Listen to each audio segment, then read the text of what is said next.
Fala Potência, mais um Potência Cast aqui. Eu e meu amigo Carlos Jorge tá aqui do lado.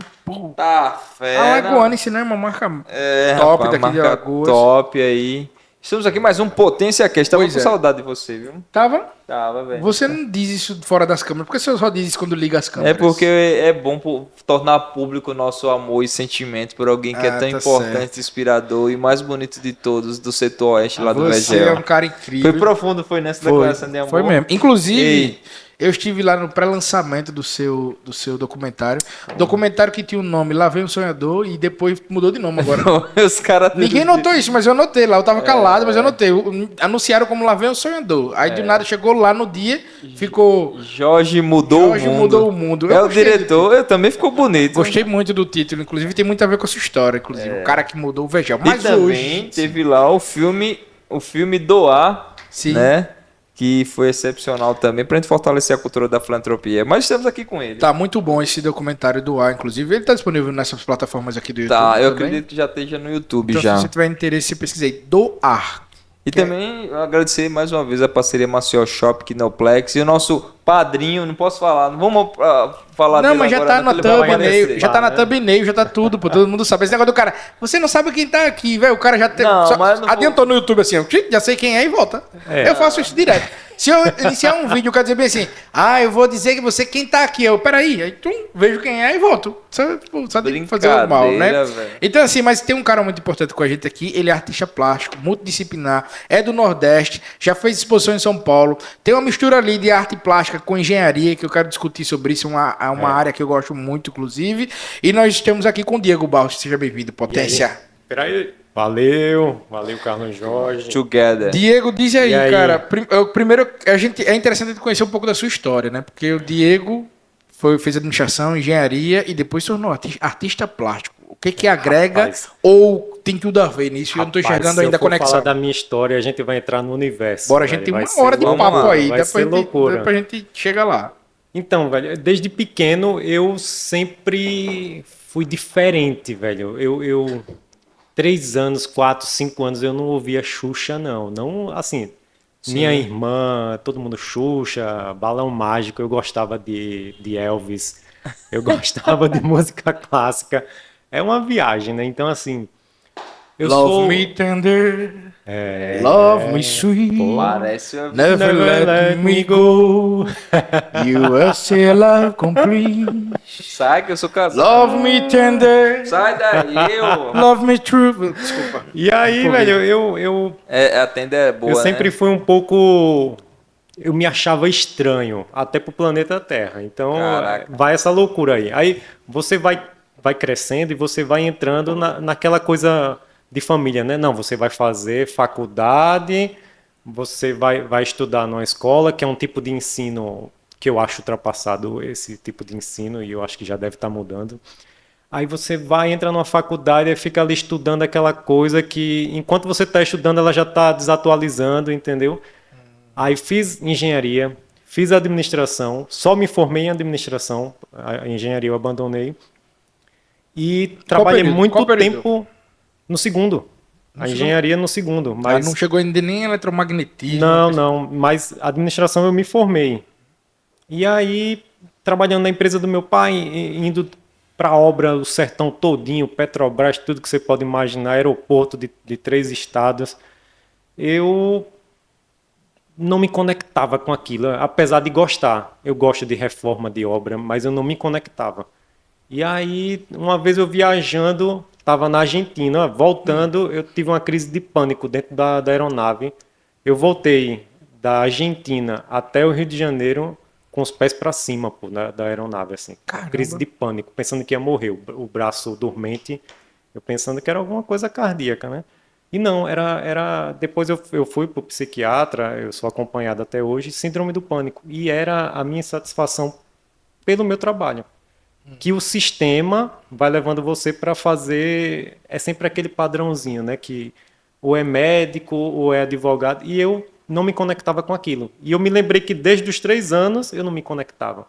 Então comecei a pintar, que era um hobby que eu tinha com 3 anos, e postar na internet. Aí foi crescendo, e hoje eu me intitulo artista. E o multidisciplinar é porque nessa minha vivência com obra, eu acompanhava eletricista, eletrotécnico, sei lá, pedreiro mesmo. E eu, olhando aquilo ali, eu começava a aprender marcenaria, tudo. Então eu peguei um pouco desses ensinamentos de vivência minha e coloquei na minha arte. Aí por isso que eu uso menos o pincel e o spray e uso mais ferramentas elétricas para construir minhas obras. Isso é uma massa, coisa um cara. pouco diferente, né?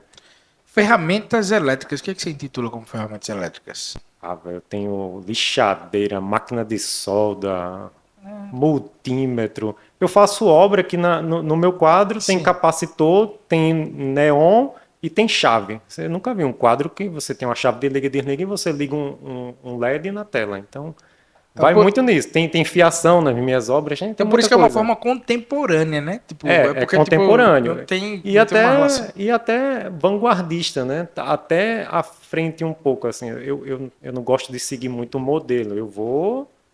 O que a minha história tem. E tem uma doideira que eu quero falar, que é dos meus pais, uma possível abdução.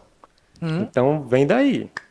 Não, mas eu quero Eu detalhes. quero, adoro história de ficção, Não ET. possível. Olha, já tem, Alex, já tem uma doideira. thumb pra esse vídeo já, que a gente falar. Uma possível abdução aconteceu no meio do E eu podcast. assisti, corte. e eu assisti lá em Minas Gerais, tem a terra lá, né, que... Varginha lá, que foi encontrado o ET Bilu. ET Bilu, queremos você aqui dando entrevista. Olha que chamada. Meus pais foram abduzidos. Foi isso? Seus pais? Foi isso. Meu pai é um cara extremamente... Ele é um cara muito sério, sabe? Você vê um engenheiro, um cara sério assim, e ele nunca mentiu. E aí, eu sempre tive essa infância diferente. Eu gostava muito de uma música clássica que tocava no começo dos discos do Elvis, que era aquela mesma introdução do filme 2001, Odisseia no Espaço. Sim. Tan, dan, taran, tum, dum, dum, dum. E eu era fascinado por aquilo, pequeno, 3 anos de idade. E aí, depois de velho, já depois de casado, a gente fazendo um chá da casa, né, da casa nova, minha e da Cacá, foi que meus pais falaram isso, eles são separados, e eles falaram, olha, antes de você nascer, ele tinha uma fazenda na época em Joaquim Gomes, antes de você nascer, a gente estava voltando de Joaquim Gomes, e uma luz forte bateu no carro, em cima do carro, eu tentei ouvir, eles tinham um Fusca amarelo na época, eu tentei ouvir o barulho da hélice do helicóptero, pensando que era um holofote, em 1980 e pouco. Então, não tinha carro, era 11h30 da noite. E aquela luz foi, cegou eles e eles simplesmente apagaram. Eles só acordaram 2h30 da manhã. Muitas horas depois, né? Na mesma posição. E minha mãe disse que acordou segundos antes de meu pai e ele estava tirando a cabeça do volante, meio que como se tivesse... em transe, Inconsciente, que ele né? olhou para minha mãe assim, ligou o carro e não deu uma palavra até voltar para casa. E aí eles falam isso, e aí eu fico Mas ele pensando, lembra velho, será exatamente- que eu sou de outro planeta, velho? Essa minha conexão com o universo é tão forte que tem essa história, tem a minha infância como eu era e tem o que eu sou hoje. Eu pinto o universo. Todas as minhas obras são relacionadas ao universo. Eu não pinto a vida humana. Cara, eu sou fascinado pelo Eu universo. pinto o espaço, tá ligado? Eu sou fascinado pelo universo. Eu acabei de vir de férias com a família, tava em Gramado. E lá tem um parque voltado pra NASA. Você conhece lá Gramado? Não. Ó, já que você gosta desse tema e Lá em talvez casa você tem seja um extraterrestre. Primeiro podcast do Brasil a entrevistar um extraterrestre, viu? Ei, lá a em gente casa tá tem... aqui. Mais um corte aí, ó. Primeiro. Se Lá de casa tem um gramado lá perto de casa. esse bicho toda vez me Deixa corta de daí. conversa. Aí o que acontece? Lá tem um parque que ele é voltado a coisas espaciais, né? Da Astronomia. NASA. Não é da NASA mesmo, tem itens originais.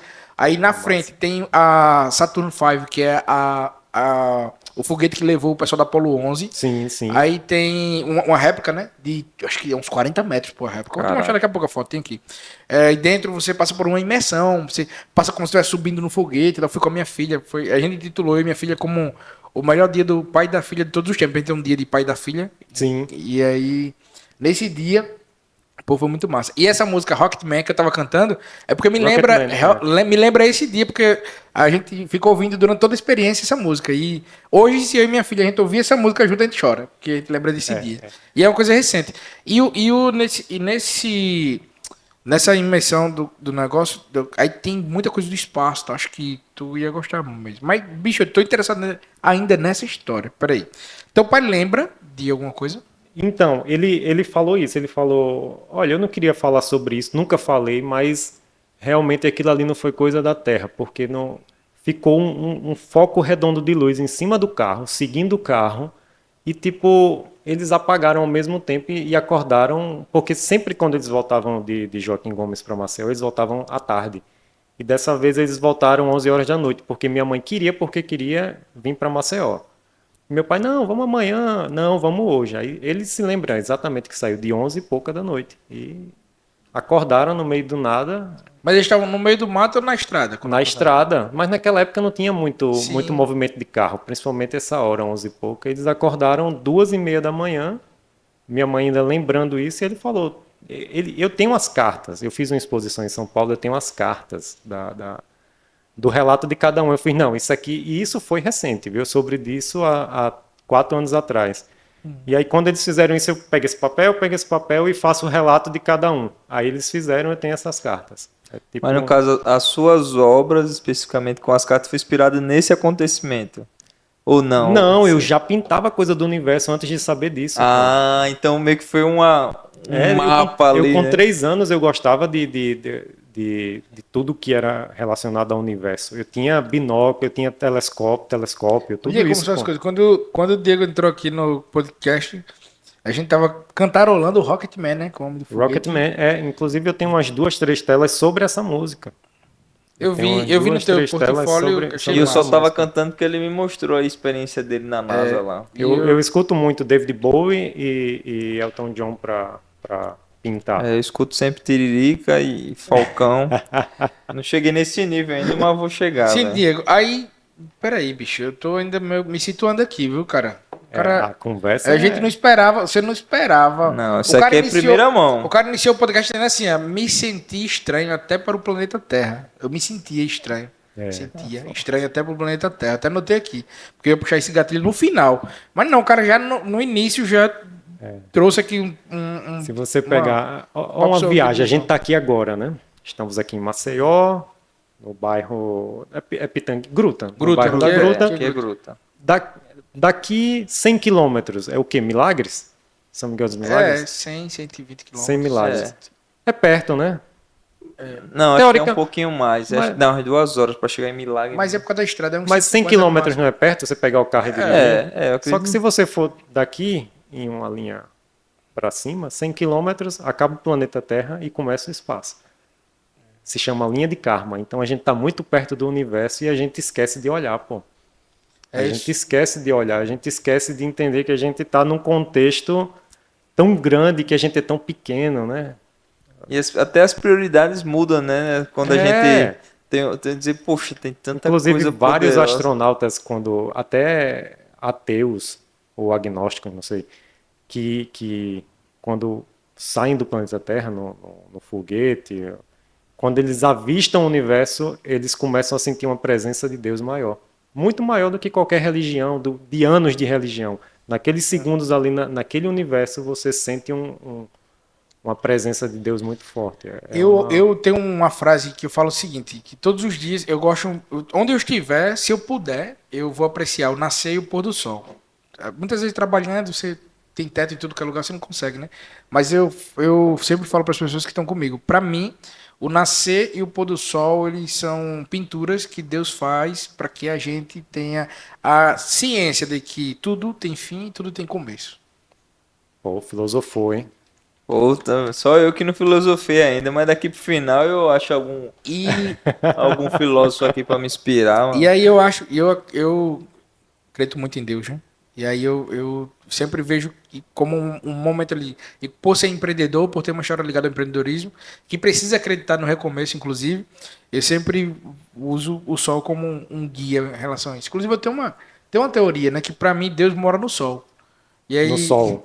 Aí eu falo isso para o pessoal que é cristão, eu não tenho religião, e aí o pessoal que tem religião tal, começa a discutir, o pessoal, isso tem nada a ver, eu começo a falar minha teoria, eu estava conversando com o Cássio Petrino sobre isso, depois ele parou assim, rapaz, você tem uma certa razão. Só, veja bem, se eu fosse Deus, eu ia morar no sol, porque ninguém pode chegar perto do sol, ninguém pode destruir o sol. Se a gente destruir o sol, porque o brasileiro, não, o ser humano, ele é destrutivo. Se a gente destruir o sol, muito. o mundo... Nossa, Lagoa Mondaú aí que fale, né? Se a gente chegasse a destruir o sol, o mundo ia acabar. Então você não pode nunca destruir o sol, porque o sol é a fonte de energia principal da Terra. Então se eu fosse Deus, eu ia morar no sol. Ninguém vai me incomodar e eu vejo todo mundo, e todo dia eu tô aqui e mostro pra eles que sempre tem um recomeço. E eles precisam sempre de mim. É verdade. Minha teoria. Uma teoria poesia. Esse podcast tá ficando bicho. Tá uma viagem. Eu vou até sair, velho, que eu tô sem inspiração. Não, isso aqui é arte. O podcast é arte. A gente fala do artista plástico e é arte. E um artista plástico que se diz extraterrestre, pronto. Aí me diz uma coisa, Potência. De onde é que vem as principais inspirações para você fazer suas artes? Além dessa história de vida e da sua família, que é uma coisa recente, né? Mas de onde vem as primeiras inspirações para você começar a fazer isso? Principalmente, largar um curso já formado, largar um outro que estava iniciando, para poder investir nessa área. Cara, é uma pergunta bastante difícil para o artista, porque a gente sabe que não é uma profissão fácil, principalmente no Brasil, porque o mercado, a gente entrando agora um pouco em economia, o mercado da arte ele é muito difícil.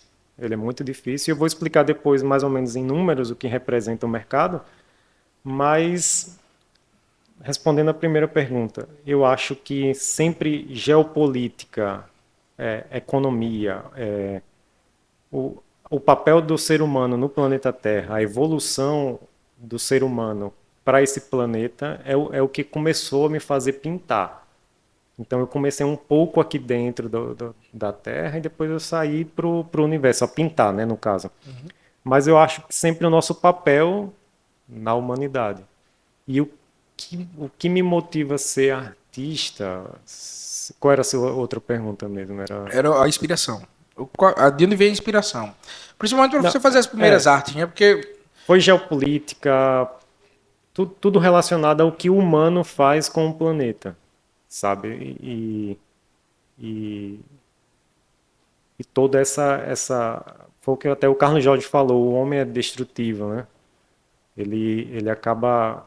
sempre danificando um pouco essa casinha da gente, porque a gente está numa casinha bem pequena, velho. Então, a gente não cuida da água, então é isso. Eu sempre tive esses questionamentos e eu comecei a pintar isso. Mas é numa visão, mas assim, tentando contextualizar aqui para nossa audiência, que a gente está no Potência Cash, e o Potência Cash é um oferecimento aqui da Conecta Automação, a melhor empresa de automação industrial do Brasil. E a gente tá... Acho que é a primeira vez que a gente fala desse tema, né? Um tema tão singular. Falar de arte, falar de cultura, trazer um artista renomado, nosso, né? Porque a gente precisa muito enaltecer e o Potência Cast dá esse lugar e esse espaço, né, de fala para pessoas que muitas vezes, cara, já são incríveis, extraordinários, mas a gente muitas vezes não conhece intimamente. Então a gente traz para o nosso público aqui. Eu já conheço o Diego, né, de longa data, a Cacá também. Mas muitas vezes para aproximar do tema, que é um tema que realmente enaltece, né, a nossa visão de mundo, enaltece a nossa visão metafísica também, que a arte mexe um pouquinho com a questão de espiritualidade, né? Uma questão fora também a questão educacional, a nossa formação, acho que cria uma curiosidade. A arte, a cultura, a arte faz isso, né? Ela provoca esses insights e muitas vezes é como você falou do seu caminho, às vezes é meio tratado fora da curva, meio louco ali, né? E a gente sabe que essa galera que vem desse segmento, desse meio, realmente é um comportamento até igual, é muito similar, assim, pelo menos a galera que trabalha com a arte é um cara acho muito... que todo criativo é um pouco louco, né? Good vibe, assim, o cara meio que precisa de uma inspiração, de um negócio, assim, eu não consigo explicar de forma conceitual, porque não é o meu nicho, mas assim, os caras de arte realmente é o teu perfil, então assim, é uma coisa que muitas vezes a inspiração é um uma carta, como você falou, muitas vezes é uma questão mais de visão apocalíptica, olhando o planeta, olhando o cosmos, olhando o espaço, e a gente realmente fica muito assim, inspirado até em aprender e melhorar nosso arcabouço, né? Porque muitas vezes é uma visão que, infelizmente, desde da educação, né, da primeira infância, a gente não tem esse acesso, as periferias não têm esse acesso, né? Agora que a gente está tendo, né, inspirar a galera do grafite, o cara faz sua arte, faz o seu conceito e tal, a gente vê muito agora, muitos muros, muitas paredes pintadas, isso é bom, isso é liberdade e também é cura, né? Porque você fala um pouquinho da tua trajetória, Diego, da crise de pânico, né, que você teve. Então, ao mesmo tempo, a arte para você foi um lugar de ressignificar, de oxigenar, né, de tomar meio que uma rédea ali para um novo momento de vida e também assim de inspirar, porque é uma inspiração, né?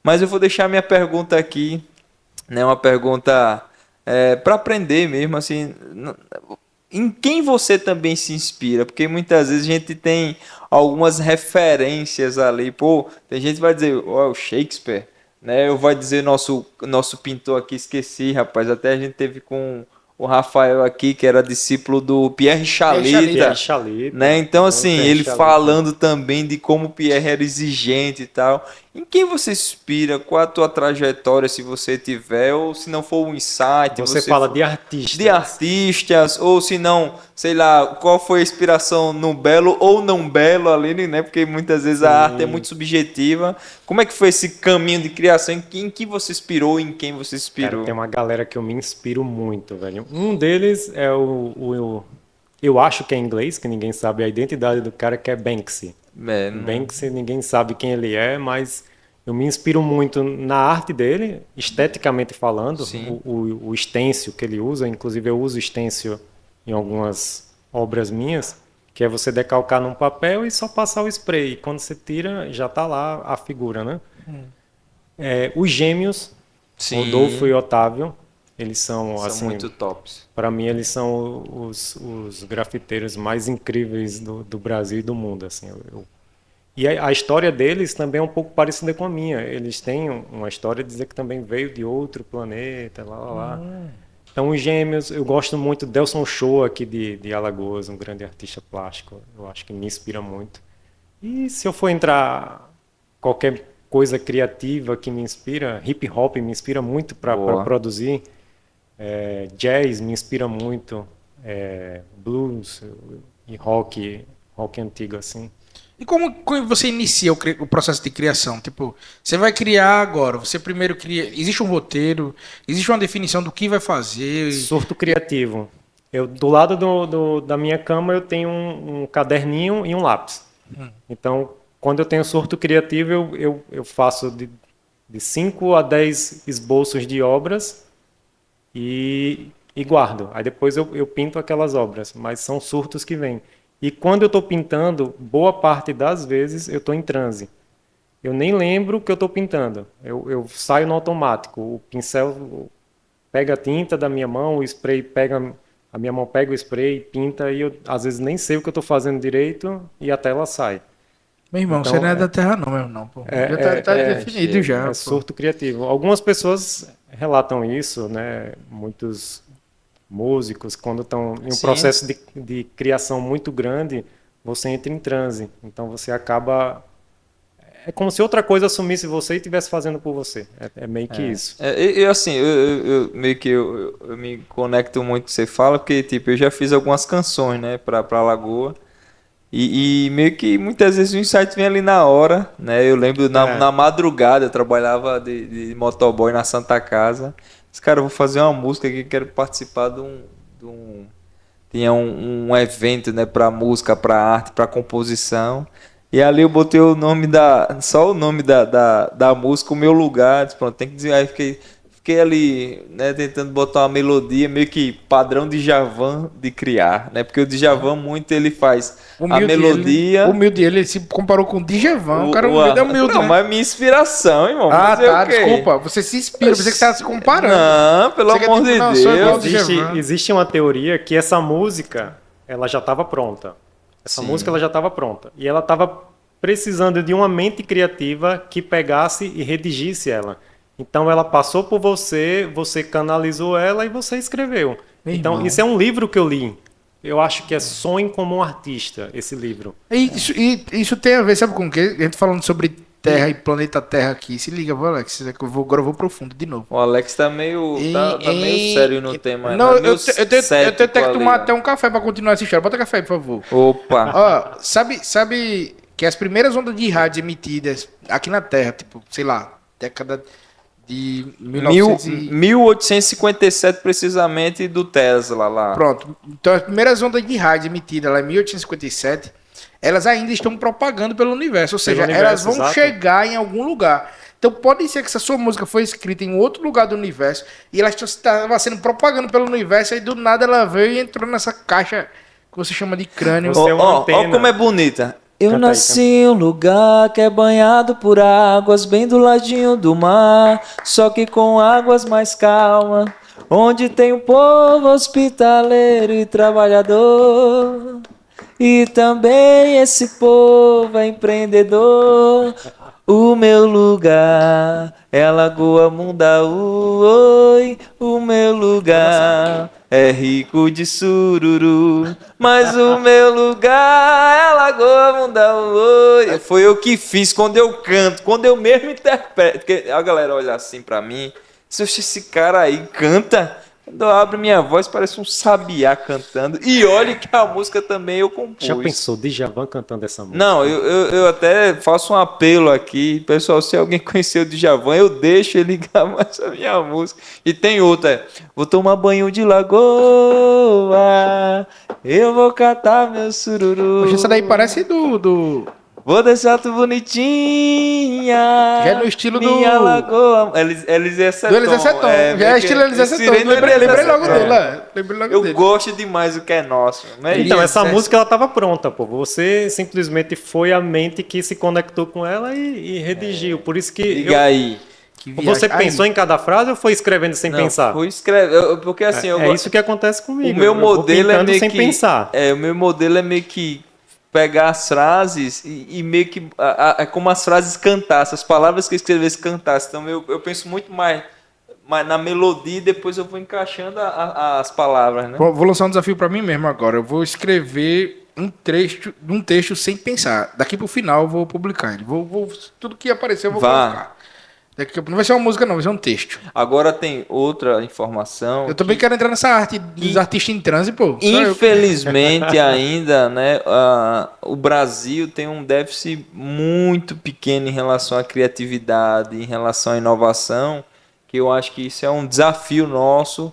E isso a gente já peca desde a formação das nossas crianças, né, de inspirar cultura, arte, dentro de outros países, né, como França, como Israel, né, Israel é conhecido como o país da startup, né, o país da inovação. Então, assim, eu acho que essa formação também ajuda desde pequeno, né, essa disrupção, né, da criança, o jovem.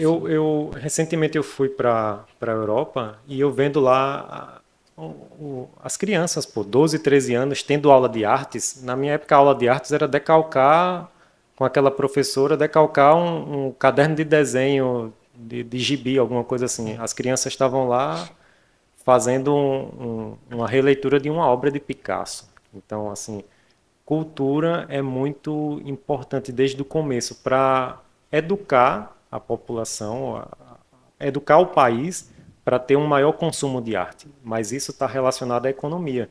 Sim. Se você pegar hoje Nova York ou Los Angeles, tem uma cidade, né, Nova York ou Los Angeles, ela movimenta economicamente 40 vezes mais do que toda a América do Sul consome de arte. Então, caraca. Você vê, né, onde a economia está efervescendo e onde tem cultura de berço, onde o Estado ali ele investe em cultura, as pessoas começam a apreciar, entender o que é arte, artes, né, em geral.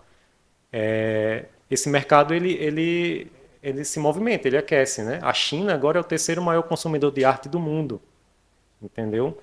E assim, se você pegar a América do Sul, quase 50% é só São Paulo que consome de arte. Sim. Agora você vê Maceió, quanto consome desse mercado. Bem pouquinho. É muito. Mas você acha que tem a ver também com o poder financeiro da região também? Exato. O mercado da arte ele vai por essas duas vertentes. Cultura, a cultura daquela cidade, daquela pessoa e economia. Pois é. É porque o poder de compra das pessoas. Entendeu? Eu estava até falando pro Carlos Jorge, né? Audaciosamente aí tá surgindo um grande evento da Mundo ao Mundo, que é o jantar, né? Lá sim. No usina, armazém, quer dizer. E a gente teve uma reunião dos conselheiros do Mundo ao Mundo, e eu toquei nesse ponto pro Carlos Jorge, que é uma coisa que me preocupa, porque a Connect, que é a minha empresa, a gente está aqui, mas porque a gente nasceu aqui, mas é muito difícil estar em Maceió.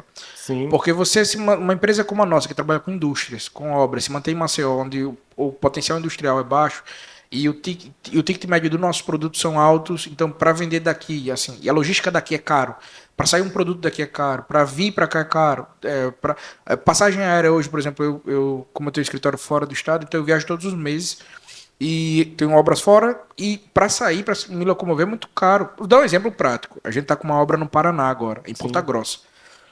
Quando eu saí daqui de Maceió, veio para lá, é R$ 1.200 a passagem. Eu estava em São Paulo, aí de São Paulo fui para lá, foi R$ 243 a passagem. Então, tipo, praticamente um quarto do valor. E aí, viver na nossa região é difícil. Aí eu salientei pro Carlos Jorge, se liga no ticket médio das coisas que vai fazer. Por quê? Porque é o potencial da terra mesmo, não é que... Não... É verdade. Não, mas isso aqui lá em São Paulo daria. Com certeza, São Paulo a gente teria um recurso diferente. Eu tiro por uma coisa muito simples. Em São Paulo você tem muitos líderes de empresas e indústrias que recebem salário de R$ 50 mil. Aqui em Maceió, faz uma garimpada aí, vê quantas pessoas têm um salário de R$ 50 mil, que não é político. Tá ligado? Deve ser muito diferente, né? Os preços, as coisas. E eu acho interessante. Por quê? Porque é um ponto a ser falado importante, já que a gente está falando de arte, está falando da construção de um artista e da visão de um artista, e isso se tornar um negócio, como a gente está falando agora, que a gente, beleza, falou do processo de criação e agora a gente falou sobre o negócio da arte. E a gente depende muito das políticas públicas para que funcionem também isso, porque a economia não vai girar se a política não estiver ali próximo, né? Você falou uma coisa interessante das crianças lá na Europa, eu tive também recente na Europa, é outro mundo, cara. E aí você, beleza, a Europa é o mundo velho, tava muito antes da gente, do Brasil, então a gente é novo comparado a eles. A gente tem muito a aprender, mas, cara, e por que não? Por que não copiar essas ideias? Por que não botar a nossa turma jovem a entender o que é arte, a entender o que é cultura, a entender o que é... A minha filha hoje tem 9 anos de idade, já estuda economia financeira na escola. Acho massa isso, mas a minha filha estuda numa escola particular. E a escola de UVG, onde eu fui criado. Exato. Por que não podem também ensinar sobre o financeiro? Porque eu hoje sou empresário através de muito esforço, mas saí do VGEL e eu, até minha fase adulta, meus quase 30 anos, não sabia como administrava dinheiro. Não tinha ideia como fazer isso. Eu fui criado assim como Carlos Jorge, como o Alex aí também, que é de lá das quebradas. Com certeza nós temos a mesma visão de que a gente foi criado para trabalhar, pegar dinheiro e pagar as contas. Ponto. Fomos programados, um mentor falou esses dias, fomos programados para pensar que tudo é sempre impossível para nós, né? Que a gente nunca pode, que nunca vamos conseguir, né? Que sempre tem uma limitação mental, né? Sempre um sofisma para tentar limitar a gente, que eu acho que é essa disrupção que a cultura faz, né? Dizer, bicho, a linha imaginária do impossível não há mais, porque a arte é tudo, não tem limite, não tem uma barreira, ela muitas vezes é inspirada no momento da alma ou no momento, um acontecimento, enfim, então ela quebra essa barreira, né? Só que eu acho que as redes sociais, a internet em si, já deixou tudo globalizado a nível... Hoje está tudo entrelaçado, né? Então, assim, muitas crianças hoje já têm esse pensamento de ser artista, seja porque passou pela rua e viu o mural ali do grafiteiro, porque a arte de rua teve esse papel muito importante de trazer a galeria de arte para a rua, para os passantes, para quem está olhando. Então, isso vai movimentando. Eu acho que hoje em dia tem muito mais criança que vão ser artistas e criativos, entendeu? Eu acho que cada vez mais até pela inteligência artificial, eu acho que cada vez mais trabalhos manuais feitos pelo homem vão começar a ser substituídos por máquinas e para o homem vão ficar as coisas criativas. Então, eu acho que isso vai ser um futuro, assim, tipo, sei lá, uma cirurgia vai ser feita por um robô, tem uma capacidade de corte milimétrico para tirar um tumor, alguma coisa. E cada vez mais o homem ele vai ser mais voltado a trabalhos que envolvam criatividade. Eu não sei se vocês pensam assim também. Eu tenho essa ideia. Eu tenho assim, um contraponto sobre isso, porque dentro do contexto que eu venho, da realidade que eu venho, eu acho que aí vai haver um estímulo à desigualdade se não tiver também dentro de uma construção de sociedade que inclua os mais vulneráveis nesse processo. Por quê? Vou colocar um caso Amazon, né, que a gente viu, nada contra a Amazon, mas a Amazon decidiu robotizar todos os seus processos e botar ali só 4 pessoas para apertar os botões, né? A Tesla não, meu Deus, aquela empresa que está lá na China, rapaz, que é o que tem celular. Xiaomi. Lançaram os carros, irmão, não tem ser humano no processo mais, né? Então, ali... Mas isso infelizmente é a nova revolução industrial, né? Só que assim, eu não quero competir com a revolução, eu quero só que a gente inclua, né, aqueles que já são excluídos desde o seu nascimento. Com certeza esse é um problema que os governos já tem que estar pensando nisso, porque está muito rápido, né? Que eles sejam incluídos nesse processo do seu desenvolvimento, do seu bem-estar social. Por quê? Porque se assim já tá difícil pra caraca, imagina eu condicionar hoje a galera que está nascendo agora no Vergel a estudar sobre inteligência artificial numa escola pública que não pode ser que até o ensino médio ele nunca vá ter discussão nesse assunto. Pra você ter ideia, eu estou discutindo inteligência artificial na faculdade agora. A FAM-FGV, que é a faculdade que eu estudo... Ela não paga nada, pô. Ele fala aqui, todo episódio ele fala da faculdade, né? Ela não paga nada pra gente. A FAM-FGV, em todos os cursos, incluiu... Nada. Só Conecta e Automação que paga pra gente. Inteligência artificial. Sim, fale mais. Porque quer deixar o aluno atualizado. Isso aí, Alex, é coisa que a gente tem que cortar, tá? Essas coisas que a gente tem que cortar, viu? Tamo junto, viu? Mandar esse corte lá pro pessoal da FGV. Ó, deixa eu trazer um dado, então, para complementar o que você falou, tá? Eu vivencio o dia a dia da automação industrial, né? Sim. A minha empresa é uma empresa de automação industrial. Eu tive reunião em São Paulo com um grupo de indústrias tem 2 meses. E esse grupo de indústrias estão investindo nesse momento em algo em torno, tipo 100, 130 milhões de reais para automação nível Brasil. Para quê? Para robotizar processos. Sim. Agora, qual é o problema? Eu vou te dizer. Sentei lá com um cara para conversar, e o cara mostrou até nas câmeras assim. Ele fez, tá vendo aquele setor ali? É um setor de paletização de produto. Então, pega um produto ensacado, não vou dizer qual é o produto, para não dizer qual é a marca, é claro, né? Então, pega um produto ensacado aqui e ele coloca esse produto num pallet. Faz isso. Mas é um ambiente quente, que tem pó, as pessoas ficam em pé o dia todo e, principalmente, não pode usar o celular. Porque num desatenção você pode até se acidentar. Esse ambiente ele deveria ter 5 colaboradores. E ele disse para mim, ele disse, tem mais ou menos 1 ano que a gente não consegue ter 5 colaboradores nesse ambiente. No momento que ele me mostrou na câmera lá, tinham 3. Ele disse, por exemplo, agora tem 2 vagas abertas. Tá aberto, tá fazendo seleção. Daqui a pouco vai vir 1 ou 2 pessoas, mas uma dessas de aí vai pedir para sair. Porque as pessoas não estão querendo mais se expor a esse tipo de atividade. E eu falo para você aberto de verdade. Aí, hoje a Conect, por exemplo, hoje na Conect nós temos aberto aí pelo menos 15 vagas de emprego. Não aqui para Maceió, especificamente. Nós temos 13 abertas para Sergipe, nós temos mais 3 abertas no Pará. Nós temos aqui em Maceió 2 abertas, 2 para o executivo, 1 para o marketing e 1 para o administrativo. Então, bom, eu falei quase 20 vagas aí, né? Mais ou menos. Agora, nesse momento, tá aberto na Conect. E o que acontece? Nós não conseguimos compor, cara. Tá difícil.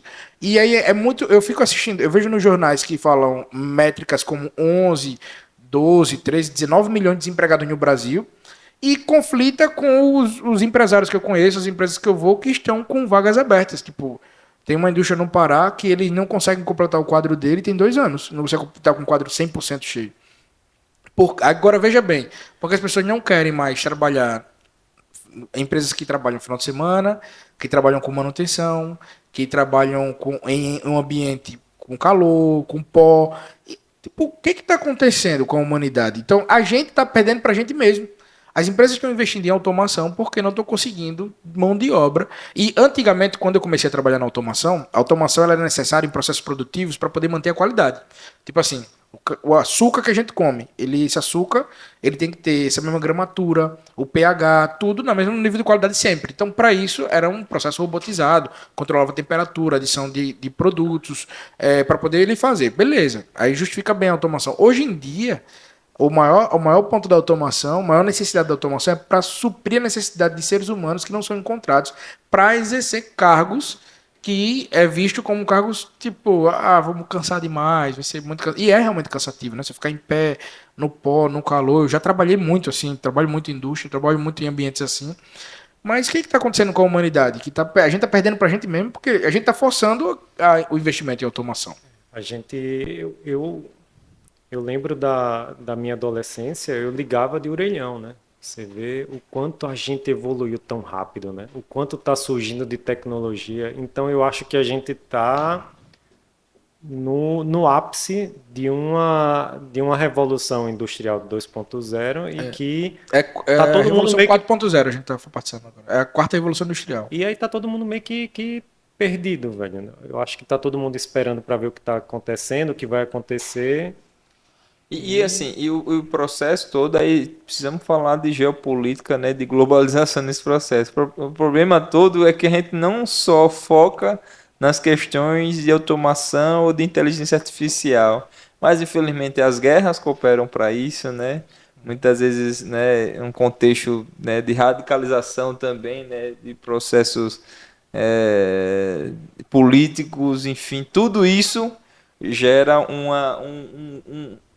um grande frenesi, né? Um sentimento apocalíptico que, bicho, até onde, né? Agora eu estava vendo umas imagens da Rússia meter o míssil lá num hospital infantil na Ucrânia, né? Então, assim, isso é pesaroso, né? Olha o que a arte faz, né? Para a gente trazer grandes reflexões, né? A cultura faz isso, né? Faz a gente ter grandes reflexões sobre o contexto, né? Sobre a realidade. Por isso que meio que quando eu queria desistir, toda vez eu cantava, né? Minha própria canção, assim. Era uma forma de escape para tentar, de alguma forma, me manter vivo. Até hoje é assim, né? Eu uso muita música para inspirar, muita música para me motivar e tal. Que esse momento atual da nossa era é angustiante. E o engraçado é que a arte, ela sempre... Quando eu falo arte, eu não falo só arte plástica, né? Sim, pode ser o cinema... A música, né? Ela sempre é responsável por contar a história humana, desde os Homens da Caverna. E assim, você falando de guerra, quantos filmes e mais filmes e livros e obras da Primeira e da Segunda Guerra Mundial a gente já viu e a gente está na beira de uma terceira, né? E parece que não aprende, né? Não aprende. Mas quem conta essa história e quem fica lá batendo na porta, ó, o que aconteceu, é sempre a arte. É a arte, é contando, o papel, né? Da arte é contar e tentar fazer com que a humanidade vá se consertando ou que não repita erros do passado, né?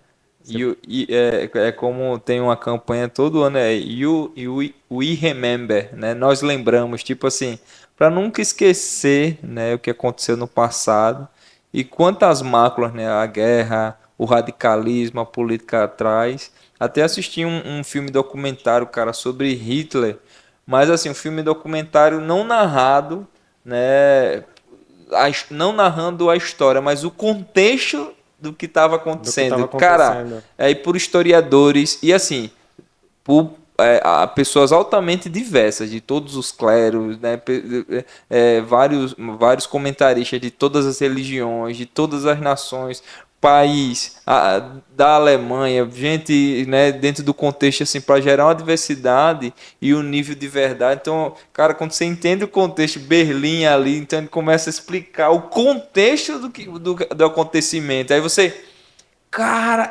assim, foi muito pior do que a história nos conta, velho. Assim, exato. A história dos livros, a história muitas vezes que a gente tenta se documentar. Cara, quando você vê um doutor, um PhD contando o contexto, você diz, poxa vida, foi muito pior do que nos contaram, irmão, né? O contexto, por exemplo, da Segunda Guerra, do Holocausto, né? Então foi horrível, cara. E a arte faz isso, faz a gente lembrar, né? Ela faz lembrar e refletir, né? Esse é o meu papel quando eu quero pintar também, é refletir o quanto a gente é pequeno e o quanto a gente acaba danificando o nosso planeta, seja em guerra, seja em poluição com o meio ambiente. É por isso que vamos fazer esse projeto aí, Vamos sim. essa exposição Mundaú Além das Margens, porque é além das margens, a gente vai, porque vamos falar Alagoas, né? O que dá nome ao nosso estado, velho, nosso complexo, né, é o nosso complexo, e a gente leva o turismo só mais para as praias, né? A gente esquece essa lagoa que já teve tanta história e eu já estou atrás de livro, já quero um monte de informação porque eu tenho que imergir na história dessa lagoa. Já teve avião, hidroavião, tem até o mestrado e o doutorado do professor Rubens realmente é inspirado como a cidade se comportou a partir das nossas lagunas, e depois a gente esqueceu né, ela do papel histórico, econômico, social, cultural, e depois a gente focou nas praias. Digo, velho, como a gente esqueceu tão rápido, né? Daquela que nos deu identidade, né? É verdade. É isso. Pois é, olha só, eu tô aqui, eu falei que eu ia escrever um texto, eu já escrevi meu texto aqui, já chegou em mim, ele, viu? Tá profundo. Ele já chegou em mim, já, mas eu vou só citar no final agora, viu? Diego, assim, você falou um ponto que aí eu achei bem interessante. Você falou, a gente tem que observar o quanto nós somos pequenos, né?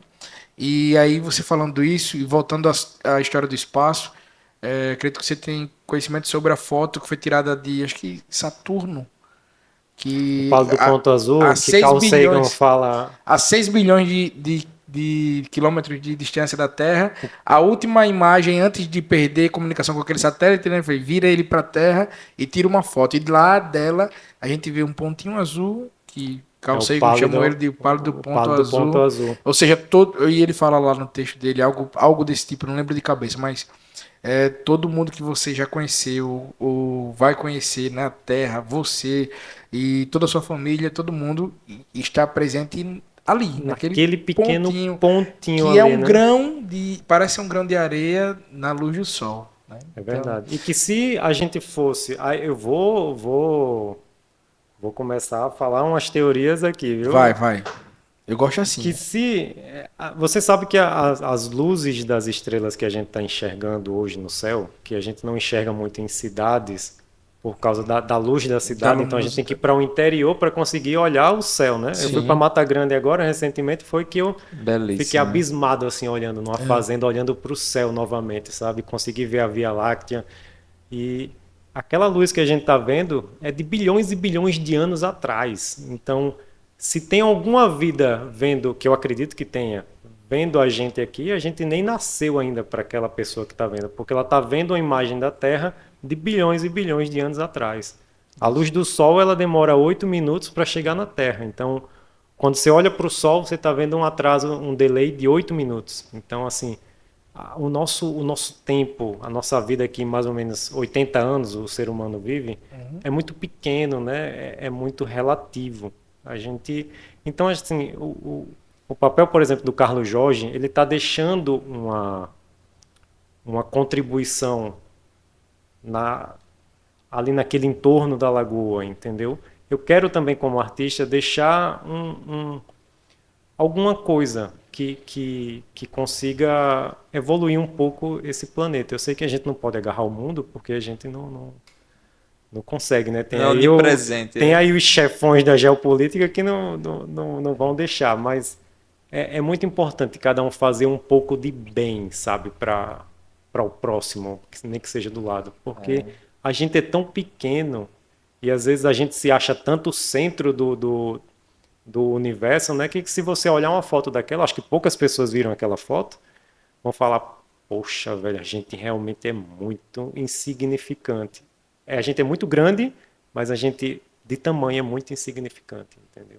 E se a vida chegou nessa terra aqui foi porque Deus concedeu, e eu acredito que isso seja para uma evolução, para a gente sair de um planeta e ir para outro planeta, um mais evoluído. Então, assim, aqui é o teste. A gente não está aqui pelo dinheiro, a gente está aqui pelas boas ações. Eu não acredito muito em dogma de religião, eu não tenho religião, mas eu acredito em Deus e acredito que aqui é uma passagem, a gente usa esse pequeno tempo aqui para a gente ver se a gente é apto para evoluir para um outro planeta ou se a gente continua aqui ou desce para um planeta inferior.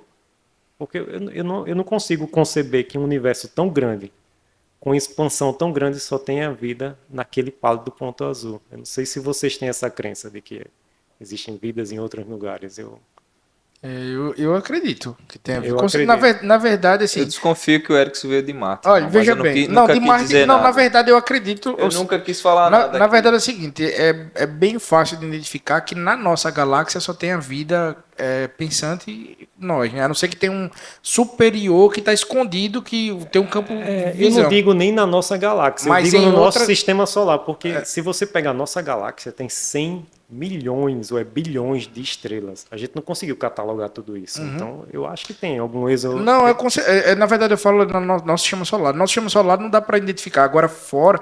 Eu acho que tem vida. Quando você começa a ver... Deve ter vida, mas não inteligente, microbiana. Com certeza Sim. Deve ter aqui em Vênus ou algum canto assim, deve ter alguma coisa. Já foi descoberto agora recente, né, que em Marte há uma possibilidade de ter vida microbiana já. Que já existiu lagos lá, Isso. Água, né? Então. E aí, mas eu acredito que se a gente for pensar assim sobre em galáxia, que existem diversas galáxias já catalogadas hoje em dia, né, já tem várias catalogadas que são muito distantes, então não tem como imaginar o que tem lá só. Então já dá para ter uma ideia de que tem alguma coisa diferente por aí. Eu só queria falar para vocês que estão nos assistindo que aqui a gente está no Potência Cast. Você estava com saudade da gente? Se inscreve lá, né, no Potência Cast, lá no YouTube. Já chegamos ao 1.000 inscritos. Ainda não, a gente tá precisando. Falta pouquinho, Dona Maria, seu José, ô menina aí da escola, ou você da FAM-FGV. Se inscreve aí, velho. Voltou. Se inscreve aí. Cadê o pessoal da FAM? Vamos trazer. Agora sim, vamos falar. Não, trazer não. Se inscrever. Você tem quantos alunos na sua sala? Lá na minha sala já tem 40. Ô, pessoal, dá uma moral aí. Se toda a FAM se inscrever, a gente já chega a 1.000 inscritos hoje. Então dá essa moral aí pra nós. Putz. E você também pode seguir o Potência Cash lá no Instagram, né? E também no Spotify. E aí que você pode seguir também o nosso convidado, né? Que o Diego tá lá. Diego Ayam. Diego.i.am. Cara, então a gente tá com esse cara fenomenal. Estamos chegando aos instantes finais. Mas a gente está numa discussão maravilhosa sobre cultura, sobre tempo e espaço, sobre metafísica. Já entrou geopolítica. Porque envolve isso. Porque o Muro de Berlim, né? Ali virou arte aquilo ali, né? Virou arte. Né?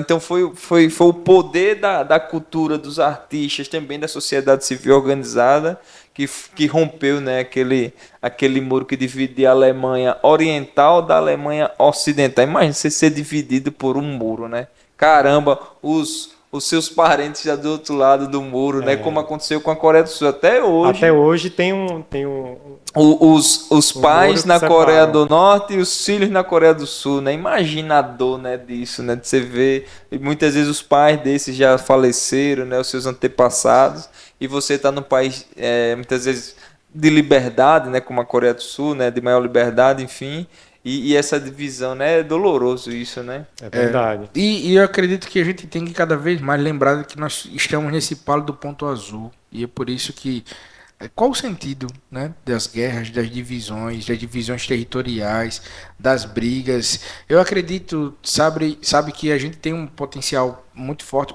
Deus colocou um chip na cabeça de cada um da gente, que se chama de cérebro, que ele tem um poder absurdo se for utilizado realmente da melhor forma. Você vê que hoje nós humanos mesmo estudamos que identificamos que a gente só usa no máximo 13 ou 15% do cérebro. Que é 13%, né? Então, ou seja, existe aí uma capacidade tão grande no nosso cérebro que a gente não tem nem condições de utilizar, que a gente não utiliza. E eu tenho certeza que Deus só não permitiu, porque ele disse, não, vocês não estão preparados ainda para acabar mais rápido. Vocês estou preparado para isso, não. Deixa vocês só com esses 13%, vou limitar aqui. Eu não sei se vocês sabem, tem um site que se chama o Relógio para o Fim do Mundo, né? Que ele está contando ali quanto tempo falta para o mundo acabar. Falta quanto? Só para me preparar. 1 minuto e pouco. Eita! Então é o tempo que acaba o Potência Cast aqui com o Diego. Mas ferrou, um minuto? 1 minuto e pouco. Aí assim, pouco, né? Se o, porque se o mundo fosse... tem um estudo matemático. Sim, estamos aqui nos instantes finais aqui do Potência Cast. Vamos falar sobre ela, a deusa, o diamante, a joia rara, a nossa querida exposição, né, do nosso padrinho, que vai estar ali, a Mundaú, Além das Margens. Já achei o nome belo, né? E aí como é? Qual o conceito? Aí você vai falando e eu vou cantando. Você falou adeus, eu falei, por um adeus. Você falou, achei o nome belo. Então, fala um pouquinho pra nós, Diego, pra gente fechar. A parte da criatividade, eu tive um desses surtos. Eu tava, rapaz, o que é que eu vou falar? Porque eu pinto muito sobre o universo, mas agora eu vou pintar sobre a lagoa. Como é que eu vou fazer? O que é que eu vou fazer? Aí pronto, deixei pra lá. Certa noite, eu tive um surto criativo, eu fiz 11 obras no caderninho.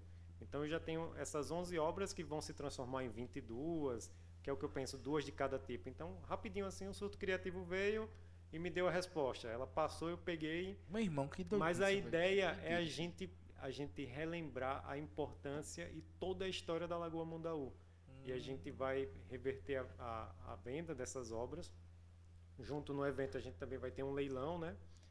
E um jantar beneficente e fazer esse evento inovador, né? Aqui em Maceió, uma coisa que já acontece em Nova York, que já acontece em Singapura, em São Paulo. A gente trazer esse formato para cá para enaltecer a lagoa, enaltecer a arte, a história, né? A história. E vai vir muita gente enaltecer bacana também aí. Você, né? Porque um grande artista nosso. E assim, eu espero que eu faça uma exposição bastante interessante, assim, porque... Eu já tô curioso. Enaltecer nossos artistas, pessoal, porque o Diego é um cara renomado, né? O currículo do cara é internacional, assim, um cara de conceito. Hoje eu sou, assim, engraçado, né? Eu sou alagoano, aqui tem poucas galerias, mas a primeira galeria que me representa, que está me representando, é uma galeria que está do outro lado do mundo, assim. Hoje eu sou representado por uma galeria que está em Seul, na Coreia do Sul, que está na Geórgia, que é ali perto da Rússia, que está em Paris. Então, assim, tá tudo muito conectado a minha arte com o que o mundo está passando. E eu quero fazer isso para a Lagoa, sabe? Para a Lagoa Mundaú. Já pensou um dia a Lagoa Mundaú tá lá na Coreia do Sul, uma tela minha, a gente contando a história... Estará. Dessa laguna. Porque existe uma laguna ou uma lagoa? É uma laguna, né? Por que laguna, pessoal? As pessoas sempre perguntam, por que não é lagoa? Porque a laguna... Deixa eu perguntar. Por que laguna? Porque as pessoas perguntam, eu nunca vi uma pessoa perguntar isso, né? Aí eu vou perguntar. As pessoas sempre perguntam. Por que uma laguna? A mim, um grande geógrafo não formado... Carlos Jorge. Sim. Por que uma laguna? Uma laguna porque a laguna, ela é banhada por outras fontes de água. Então a gente é banhado ali, recebe água do rio Mundaú e do mar. E por isso é laguna. A lagoa não, ela tem uma própria nascente própria, né? Mas ela não recebe. E aí na verdade, a nossa lagoa é uma laguna, porque ela recebe água do rio Mundaú e para filosofar, quantos milhões de anos existe essa lagoa? Cara, porque isso é uma formação tectônica, né? Sim. Quantos milhões de anos essa lagoa está aqui no planeta Terra? Ó a filosofia que eu já entrei aqui. Isso já é uma parte para eu fazer as obras. E eu desconfio tive um surto criativo aqui. Que Caminha, quando foi descobrir o Brasil, disse que lá nos seus textos diz que ele viu muitas lagoas. E certeza que ele passou lá pelo Vegel. O meu lugar com certeza. É a Laguna Mundaú. Certeza que Pedro Álvares Cabral passou lá pelo Vegel. Será que ele comeu sururu? E de lá, Salvador aqui pertinho, Salvador aqui pertinho, ele pegou lá, foi pra Bahia. Fazer o que na Bahia? Perdeu o sururu do Vegel, meu parceiro. Não, eu acho que ele comeu sururu. Eu também acho. Eu acho. Pois é. Eu acho. Eu tô pesquisando profundamente. Eu sou apaixonado. Eu sigo muito o Dr. Rodrigo Silva, né, que é Dr. PhD em arqueologia. Cara, e aí eu comecei a me apaixonar pelo tema, né? E eu assisti também um documentário sobre o Egito, né? Sobre a pirâmide do Egito. Cara, é uma coisa, a história, a cultura, né? É algo sensacional. Estude mais um pouquinho. No lugar de assistir outros documentários, bota aí uma trilha de documentário esse final de semana só sobre história, sobre arte, sobre né? Tudo que tá acontecendo. No oferecimento de Conect Automação, nós vamos encerrar mais um PotênciaCast aqui incrível com o Diego. E eu vou revelar agora meu texto que eu fiz. Por favor. Não foi chat GPT não, né? Não foi não, eu escrevi aqui. Você vai ver que não foi. Eu escrevo no estilo nordestino. Foi pouquinho, 2 estrofes só para abrilhantar aqui a sua presença, nosso artista plástico. Eu comecei com medo desse assunto fantástico. Falamos aqui com o Diego, o extraterrestre artista plástico. Que falou um pouco de tudo. De arte, de ciência, coisa do outro mundo. Eu agradeço a você, a sua paciência. Te arrependiste agora. Liga aí. Ô, minha gente querida, esse texto estava pronto. Esse Diego. texto estava pronto em algum lugar do universo e ele chegou agora. Chegou nessa cachola. Quando o Diego chegou aqui. Cabeçona ele tem, né? Boa. Diego, muito obrigado Valeu. pela sua presença, por expor um pouco das suas ideias e abrir um pouco da sua mente aqui para os nossos espectadores, telespectadores. Obrigado a vocês dois e espero que eu tenha deixado a cabeça de um monte de gente aí fumaçando. A minha também. A minha também, a minha Foi também. muito massa o papo. Foi A minha tá aqui, Rocketman! É. E a cabeça, tudo a ver com... E assim, tá me fazendo acreditar cada vez mais nessa parada, porque isso aí é tudo recente na minha mente. A música chegou e tudo mais. Tudo tem um Será porquê. que eu sou um extraterrestre, cara? Cara, você já olhou se tem um chip atrás da orelha? Porque tem, tem essa Não. história, né? Vê se tem um chifre aqui. Vou deixar você lá na oficina, chipzinho ali na aqui. Cabo Reis, pro pessoal dar uma olhada em você. Eu tenho pelo aqui na orelha só. Será que essa sua expertise tecnológica aí não vem de alguns Será? conceitos extraterrestres Será? aí? O, Algumas... nada. o meu pai não falou. Ele né? assistindo informações. MacGyver pegava uma moeda e fazia um foguete. Ele assistindo MacGyver na Meu época. pai não falou nada sobre o extraterrestre, mas ele também tinha um Fusca. Então Oba. pode ser que... Já pensou se meu pai não comprou o Fusca do seu pai? E esse Fusca tá com alguma coisa? Tava com alguma... Olha, bicho. Será que esse Fusca é um... Eu vou sair desse É podcast. melhor a gente parar por aqui. Para aí, ó. Pessoal, Ó, muito tô obrigado. vendo aqui a você. caneta girar aqui, Ó, ó. Tem alguém aqui? Não, aí já não é mais Aí extraterrestre. não é extraterrestre, não. Aí já você entrou- foi pesado demais. Paranormal aqui, ó. Não. Pessoal, você que esteve com a gente aqui, muito obrigado. Siga o nosso artista plástico alagoano, Diego Barros, nas redes sociais. Tá lá, @diego.i.am, que é Diego AM, in English. Do you speak English? Do you speak Very English? good. I like Diego. In English, Instagram, Yes. YouTube, Diego.i.am. Spotify, sigam PotênciaCast. Yes. Yes. Very good. See you Siga- tomorrow. siga- Surrey. Follow me, follow us. Yes. PotênciaCast. I'm finding you. Valeu, até a próxima, gente. Deus abençoe vocês.